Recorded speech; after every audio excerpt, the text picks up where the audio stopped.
Okay, so I want to welcome an old friend of mine, somebody that I know going back to TSU days, and I've been incredibly proud to watch him to grow and to become even more successful. And I'm speaking of Marcus Davis. He is the founder and owner of first the Breakfast Club, uh, then the Reggae Hut, and then Culture. If no one's ever been to Culture in Midtown near the baseball stadium, it is is it Creole Caribbean fusion? I'll get him to clarify that in a moment. But also the Alley Cat Lounge, which is in the back of Breakfast Club. He's also the host of Sunday Morning Live on Magic 102, and he's a graduate of Texas Southern University with a degree in political science. So with that, I'd like to welcome Mr. Marcus Davis. How are you, sir? Hey, Marcus. I'm fantastic. Thank you for having me. Good to be here. Good to see you, man. You That's too. my boy right there, dude. We go back. So, you were someone that I thought of when we first started this ministry. I was, you and I have had conversations offline multiple times about, Black business and about, social justice in general. And like all of us, I'm sure that the election is at the forefront. But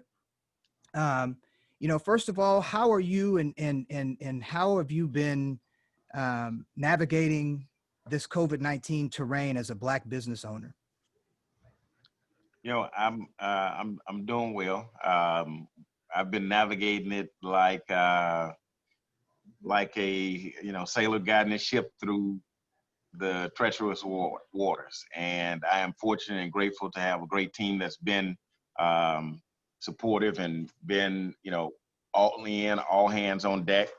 And I am grateful to have had a community that has had the willingness to support us. So things are coming along. We're getting there. We're wading in the water right now. Wading in the water. So going back to your intro, right now we of all the concepts, only two have reopened. One is the Breakfast Club, and the other is the Reggae Hut. We've yet to reopen the Alley Cat Bar and Lounge, and we've yet to reopen Culture. So don't go just yet. Don't go just yet. Wait till we announce the relaunch. But we got some exciting plans for the relaunch. And Wheeler actually has a piece of history at Culture, because I think that was one of the first private dinners that we did was with one of the organizations from Wheeler. So yeah. Women's Nice. Bill. Nice. Yes, Well, yes, it was. It was the women's. It's the Women's Bill. Yeah, I was there. Nice. We weren't even open yet. We weren't even open yet. Yeah. Yeah. So when he gets back open, he's right behind the Marriott Marquis. Right. Extraordinarily situated for all conventions, and just a very, very modern look. Proud of you for that. So one of the things that I've always respected about you and the way that you run your business is almost every time I go, you're there. Like you're and that's I'm not being facetious. Like literally, and you don't see that with a lot of business owners. Is that intentional, and is that something that that you went into the business with an attitude of, saying like, I'm going to be present at my business to make sure that things run the way that I want? Well, I got to give credit to my team, to my staff. They ensure that we do things the TVK way, the way we're supposed to get it done. I go to work because I love going to work. I don't believe in micromanaging. I believe in bringing folks aboard and holding them accountable for the work that they do and letting them flourish in the space that they're in. But yes, I believe in going to work every day. I think it's important. And it's not just about, it is about, me seeing things going the way that they're supposed to go. But it's also about, I open this business because I enjoy creating places where people come to fellowship and enjoy themselves.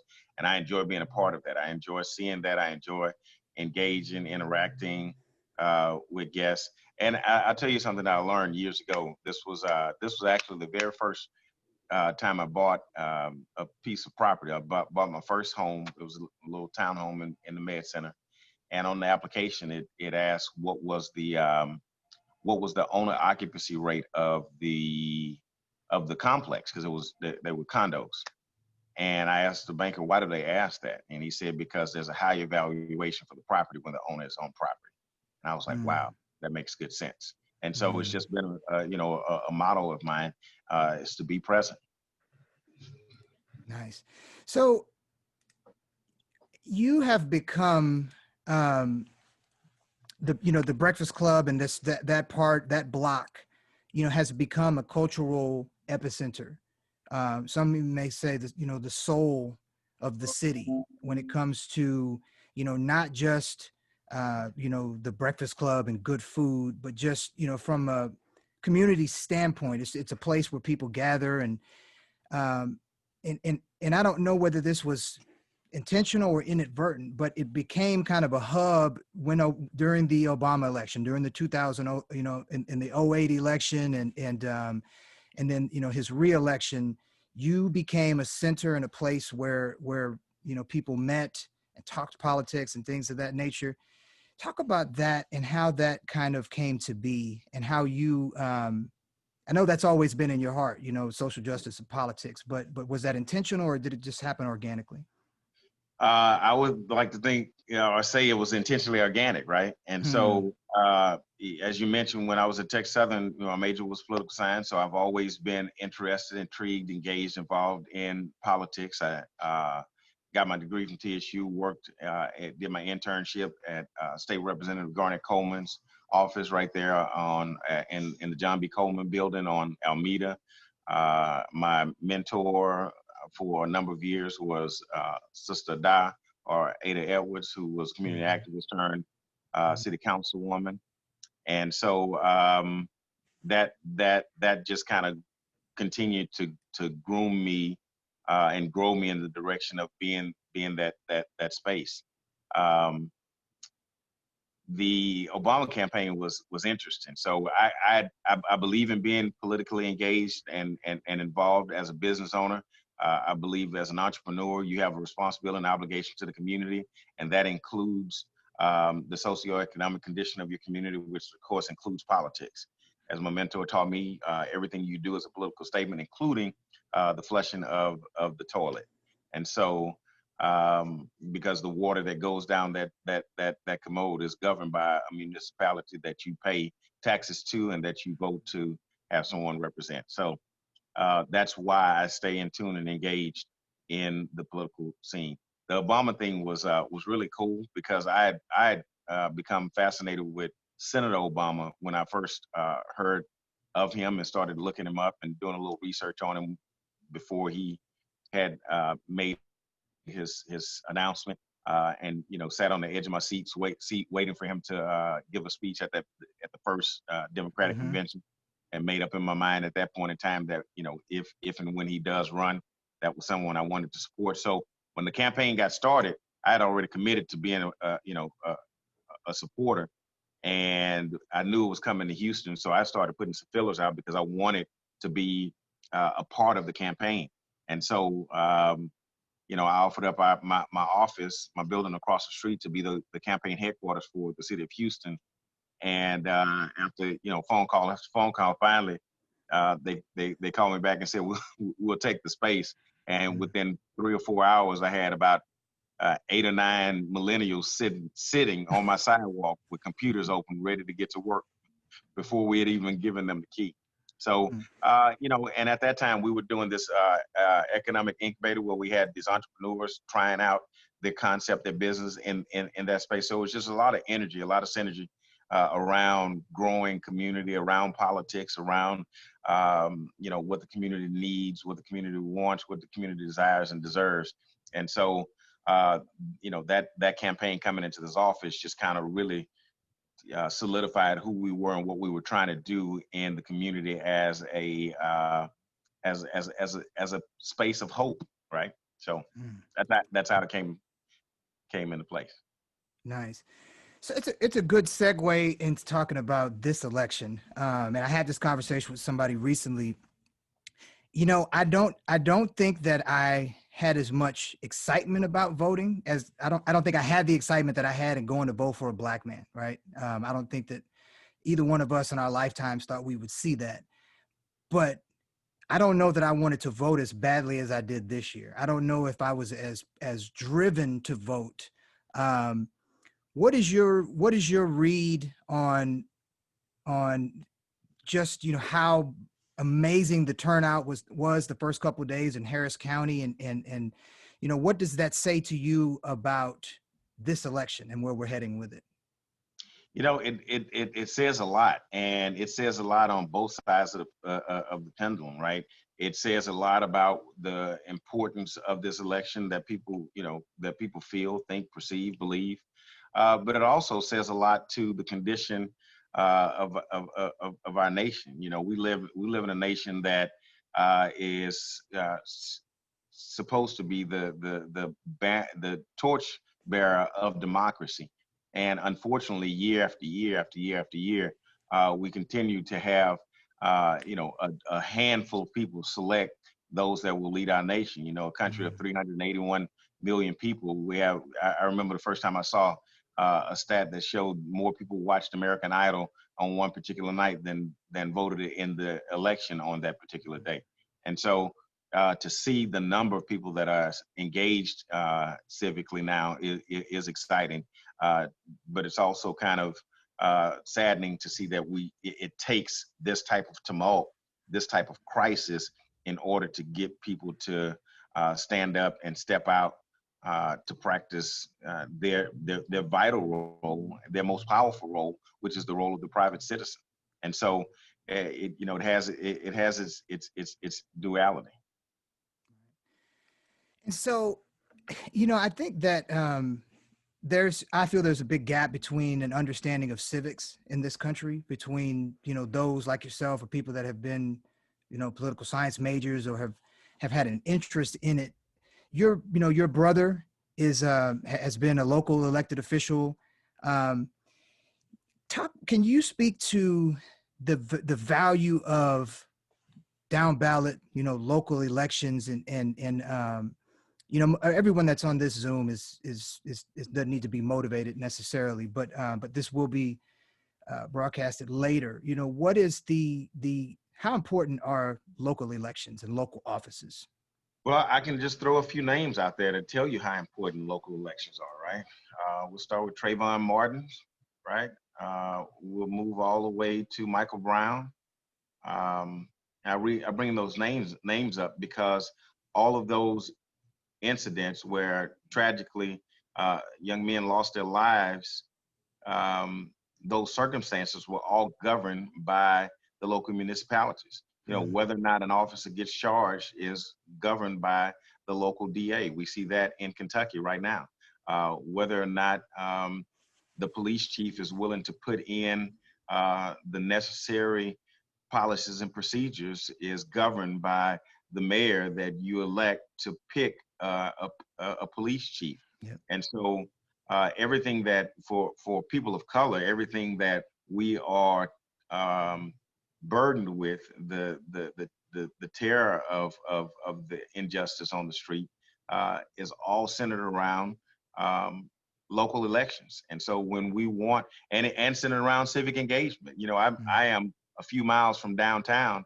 In my office, in the room over there, I have a sheet stapled on my wall, and it was a letter for me to do jury duty, right? And I was like, yes, I'm going to do jury duty because I very seldom get called, and I've never been picked. Full disclosure, I have absolutely positively never been picked, and it's probably because I'm the guy sitting on the edge of my seat, like, pick me, Pick me. please. So because I want to participate. And why is that important? Because I understand that that's the role of the citizen, to be there and to be present in a case where you can be the peer of the person that's being charged or there to seek justice. And so I mentioned where we're located. We're a couple of blocks from downtown, and I would cringe at the number of people that I would see stopping by the restaurant and woefully saying, I'm on my way to jury duty. I'm going to try to figure out how to get out of this. And I would quickly say, don't be excited about getting out of it. Go in there and do your best to show up as a private citizen and be a peer to whomever is seeking justice. And Mm. so it's incredibly important. I don't know if So, that's the question you asked me, but I no, it was right where I wanted, but also on that point, what do you say to the brother or sister or person that says still, man, I'm not voting. Those people, the white people, they're gonna do whatever they want to do. And to someone that the people that have made up their mind that this is not their lane, or that this is something that is, how do we bridge that gap, or to get people more engaged in the process that you're talking about? So, well, if you want my big picture, how do we get people more engaged? I'll tell it to you, but the federal government would never do it. The role of the small business person, of the employer, our primary role for the federal government is to be the tax collector, right? The greatest trick that the American government ever played on its people is it takes the money that they never see. And because it takes the money that they never see, then they're less, for example, if you walk into my store and you order fish, grits, a biscuit, and some eggs, and I don't give you your biscuit, you coming up to the counter and you're gonna raise holy hell about where your biscuit is. Either you want your biscuit or you want me to give you your money back, right? Well, we don't treat the federal government that way because we never see that money that goes to the federal government. It comes out of your check before they actually touch it, right? So for me, when people ask me, why are you engaged in politics? Well, the first couple of times, first it was my upbringing, my major, but it really hit home when I sat down and had to write a check to the United States Treasury for the tune of thousands of dollars. And as that grew over time and the number grew, it's like, man, so every time I hear the state budget being announced of $1 billion, I know that that's my money. Every time I hear the federal government budget being announced, I know that that's my money. And so, and when I'm saying I'm writing checks to the federal government for the United States Treasury, this is the money that I collect out of my employees' check, right? And then have to turn it over to the federal government. That's my job for them, to be their tax collector. I am their Matthew, right? And so that's why people are so disconnected, because they don't understand that they are paying for this. I will say it out in the street when we don't like what a cop did. We'll say, I pay your salary, but we don't tell that to our congressional representatives, Elected right? officials, yeah. Right. You see what I'm saying? You have to think about how warped our mentality is in this nation, right? This is a nation who historically broke away from a monarchy, but yet we're so infatuated by the monarchy, right? Every time the prince or the king or the queen comes on TV, we're glued to it, right? What are they doing? But that has trickled down to, that's how we treat our elected officials, right? We treat them as royalties instead of treating them as representatives. And because we treat them as royalty, then they treat us like the peasants that we act like. And so there has to be a mentality shift. I'll give you a perfect example. I'll move on. I'll give you a perfect example. There's a term in the political arena for someone who sits back and helps get people elected, right? You know that term? It's called the kingmaker, right? That's, so we're Clyburn, confessing. James You Clyburn. You see what I'm saying? James Clyburn in South Carolina. Right. So when we use that term, we're confessing that we're making kings and not making servants, right? Not making representatives. There's power in the tongue, brother. Yeah, I'm with you. And that's, doing a sample ballot with the League of Women Voters, it has the salary of every position. And so we paid Donald Trump $440,000 3 years in a row. And so, I'm gonna take it a step further than that, because while Donald Trump is a menace to society, America has a greater problem. The pandemic came and that's happening, right? But America was sick before the pandemic came. Amen. Right? We had a cancer in our nation called partisan politics, and our Congress has done our nation a disservice for decades. And you say we pay him 400, and we pay each and every one of them $185,000 annually to decide. When the stimulus check was being held up, I was like, wow, this is interesting. The people whom we pay $185,000 are delaying on determining how much whether they're going to give us $300 or $600 extra in unemployment. That just, the people that we pay $185,000 a year to are deliberating over whether or not we deserve health care. Meanwhile, we pay for their health care.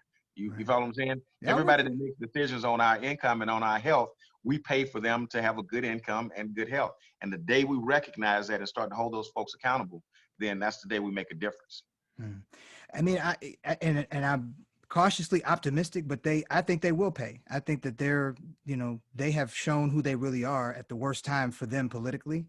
And so it really is just a matter of us showing up. So I want to be respectful of your time, but I wanted to give you the opportunity to say, if you could, we are looking forward to, after we get past this election, really starting to talk about social justice issues, criminal justice reform, legislative reform, among other things. And so, if you had the ball, if you could step in and handle one or two social justice issues and tackle them and take that, as your project, what are the two most important issues facing our community? A couple of issues that we need to look at. I can give it to you in one, and in my mind, this is the biggest one. So November 3rd is election day, but November 4th is the most important day that we have in front of us, right? Because November 4th is the day that we hold the folks accountable for the work that we're expecting them to do. It is absolutely important that the day after the election ends, that we put the hammer on the nail head in order to make sure that folks are accountable. We don't wait till January. We don't wait till halfway through after the 100 days. It has to begin immediately. And we ask the question of what is the biggest issue? It's the R word, right? And I am unashamed to announce that I believe that people of color in this nation are owed a debt, and America must pay us for the free labor that they got off the backs of our ancestors for hundreds of years. We are due reparations, and we need to be about the business of getting America to pay us what they owe us. And what's the best way to do that? What's the best? What do you feel is the most efficient way? That comes up a lot, and the best way to do it is the way it was done, right? They worked my grandmother till her bones were brittle for money, right? So you give me my money, you give us our check, you pay us what you owe us. If somebody owes you $20, you're not worried about whether they give it to you in ones, fives, a bag of nickels. I just want you to give it to me. Make up in your mind that there's about 14, depending on which economist you're listening to, there's about 14 to 20 trillion dollars that's due to descendants of slaves in this nation. And we need to be about that bag. We need to go get it. And if we get it, when we get it, then we can take care of our own house. Then we can take care of making sure that we elect the right people that need to be elected. We can put the programs in our community that need to be put into place. We can pay for our own stuff. And instead of having to have things piecemealed for us and handed out to us, and we're gonna go get this for you. No, we are a capable people. We're capable people. We can take care of ourselves. You just give us what you owe us. And I think so. What I would add to that, and this is where I want to try to get us, and I would love to have you back to talk about this. I was in a class and somebody brought this point up about reparations, and it made me say, that's deep. They said that we should, as a people, finally get to a place to where we spend money with each other, to where we get what you and I have talked. We've had this conversation offline about, circulating Black dollars and us supporting each other and patronizing Black businesses. The point that she made is that if they gave us reparations today, we would give it back to them immediately. We would give the money back to their society, their community. Look, I don't have that little faith in my people in my community, right? I have a good, and you all being a people of faith, if we pray hard enough, then if I believe that some deliverance can take place. Now, is it the reality that some of this money is going to go back into the marketplace on the other side? Of course, without a doubt. But the reality is the reality. If a man works in my store for 40 hours, at the end of the week, I owe him for 40 hours. I cannot tell him that, hey, I know you're going to go spend this money in the club. Mm. Hey, I know you're going to go buy that car with high interest. Hey, I know you're going to go, get this and get that. I can't tell him that. At the end of the day, I owe it to him, right? I'm with you. I would like to see both. I would like to get us to that. I would like us to push us towards at least whether it's a mentorship and teaching people how to invest in property and things like that. Yeah. And that's where that's how I think that's on us. I think that's on us. If people get checks in their hand, those checks are hot. We have the responsibility to teach them, hey, this is what you're supposed to do with that money. This money is supposed to help you transfer wealth in your family, and let me show you how to do it. I know you want the Mm, Bentley today, but let me show you how to get the Bentley for life, not just for mm, till the repo man comes. yes. So and as a result, I'm sorry, I think that there has that. If you ask me to draw up a plan, the plan is a hybrid, right? It includes, yes, checks, point blank, period. Make no mistakes about mistake about it. It involves checks written to descendants of slaves, but it also involves let's say we do the $15 trillion, right?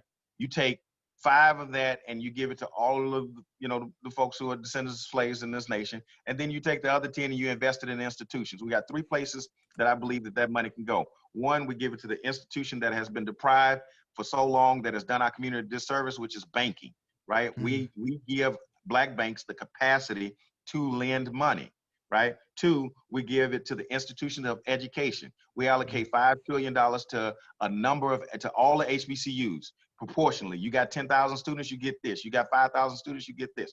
And then third, we give it to our other institutions, such as the NAACP, the Urban League, but not just them, any smaller institutions that are working towards social justice. So the social justice programs that you're talking about, if you can prove that you qualify for those dollars because you are, as a brother, Marvin Piat has a program called 8 Million Stories, right, where he works to prevent juveniles from going back into the juvenile system, which means he's preventing them as adults from going into the penal system, right?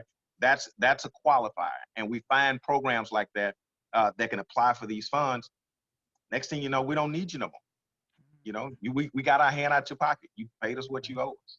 mm. So I promise this is the last one. So All this is good. the one thing that you something that you said sparked something in me, in that there are people that are hell bent. Their belief is that they don't want to give any money to people that are not necessarily even just the color of their skin, but if that, I'm saying, if they're not, if you're not one of them, if you're not one of the 1%, that's why we're still without stimulus checks. We're still struggling to get some kind of help.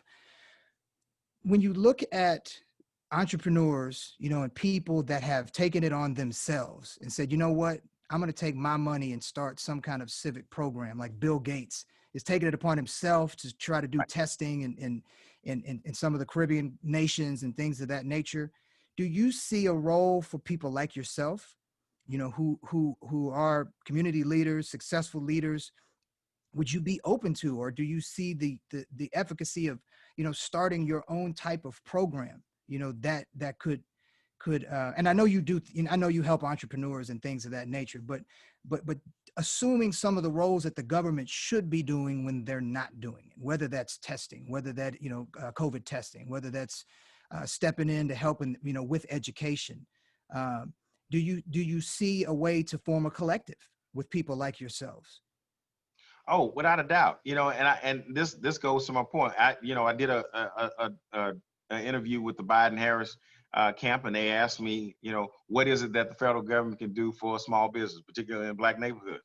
My answer was the same: reparations. You give us our money, and we can do in our business what we need to do. You give us what you owe us, and I, as a businessman, can then turn around and ensure that the kids that are at my alma mater, Texas Southern University, are getting what I believe that they need, whatever program I can help fund or oversee or participate in, all the way down to Blackshire Elementary, or to the elementary schools in the neighborhood, because they're Mm-hmm. changing so fast, so quickly, right? But yes, I do believe that there's an opportunity for and this is one of the conversations I'm having with the Democratic Party now, about leaving the small business out of that tax repeal, right? Because you got to think about it like this, and I got to say this because I want to make sure people understand this, because people like myself, and make sure that if this is air, we got to do the whole thing, because I don't want it to be chopped and screwed, right?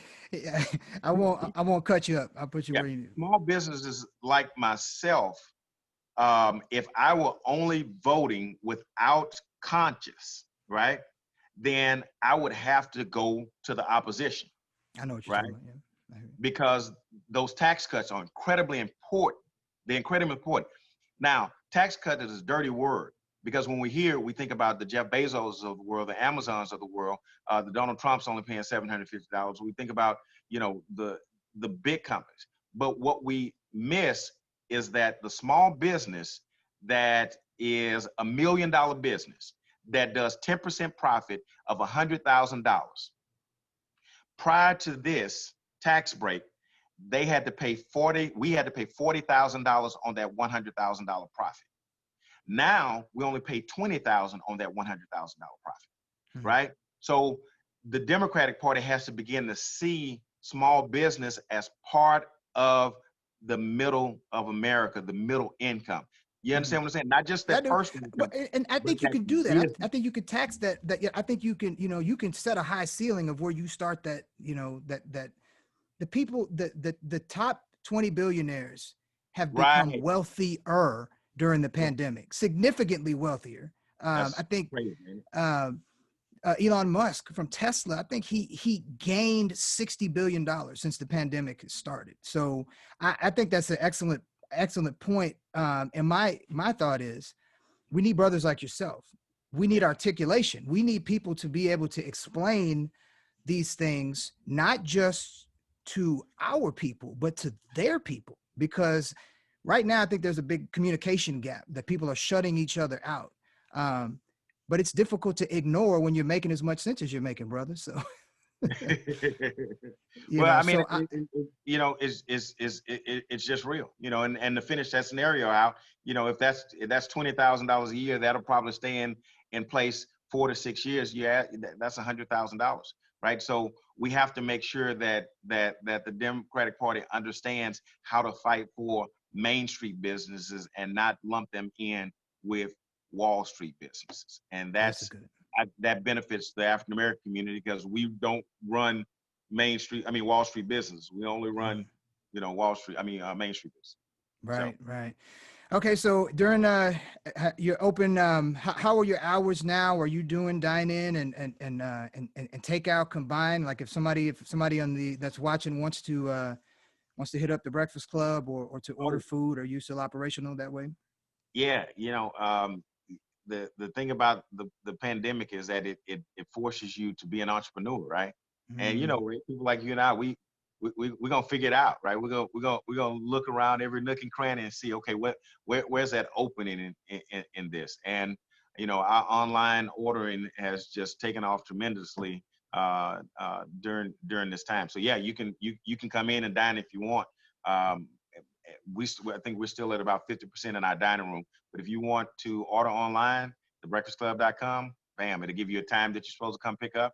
You ain't got to wait in line. You just look at the time, you show up at that time, and we'll have it ready for you. I love you, brother. I'm always pulling for you and proud of you and everything you do for the community. We appreciate, and I look forward to having you back when we start trying to put pen to paper, and because we're prayerfully are going to be about action as much as we are about talking in this social justice ministry anyway. So God So bless you, brother. Go ahead. You got some close. let me give you a last one, man, because I just got to say, because I truly believe.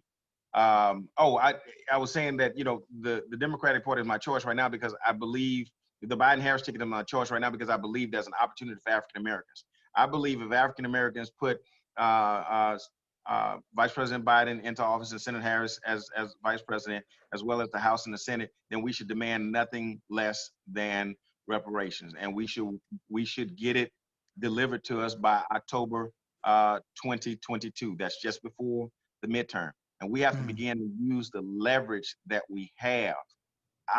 There has never been in the last 40, 50 years a Democratic candidate has not gotten through the primary without the black vote and has not won the election without the black vote. And we need to use that leverage. We need to become so sophisticated and not attached to a particular party, but attached to a purpose that we sit down and slide a piece of paper in the middle of the table and say, hey, whoever picks this up is where we're rolling, where our issues become top priority and not the issue of a party and we're just tagging along with that party.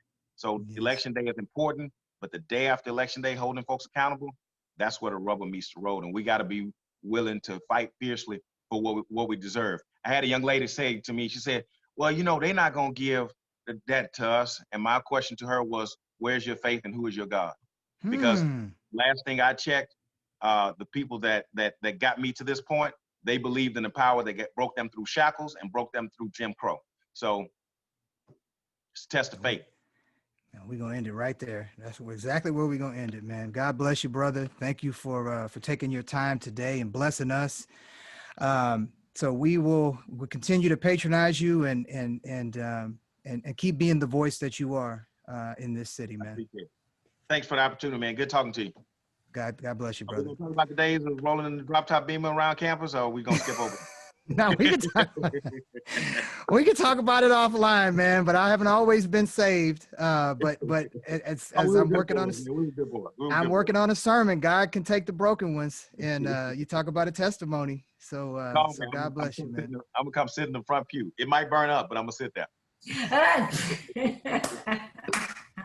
I don't believe that. You're welcome, man. So I'm gonna come by and holler at you, brother. And I'll say this too. You know, it meant a lot. You checking on me when I had cancer, and you know, and stopping to take the time to speak to me. That was important for me, and I appreciate it. Man. God bless you. All right, you too. All right. So Marcus Davis, entrepreneur, civic leader, radio host, and just genuinely good brother. So.